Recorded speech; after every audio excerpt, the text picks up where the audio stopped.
एक रणजी करंडक 2024 हा चषक कोणी जिंकला?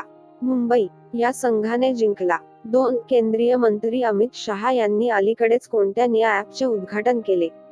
संकलन ॲप. 3 भारतीय निवडणूक आयोगाचे मुख्यालय कोणत्या ठिकाणी आहे?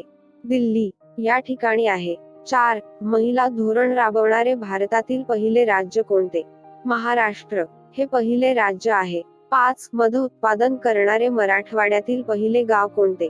भंडारवाडी हे गाव आहे. 6 सीमा सुरक्षा बल BSF पहिली महिला स्नायपर म्हणून कोणाची निवड करण्यात आली? सुमन कुमारी.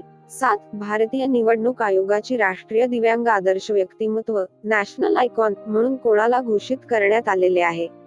शीतल देवी. ती एक भारतीय पॅरा तिरंदाज आहे. 9 जानेवारी 2024 रोजी भारताच्या राष्ट्रपतींकडून अर्जुन पुरस्कार 2023 शीतल देवीला मिळाला.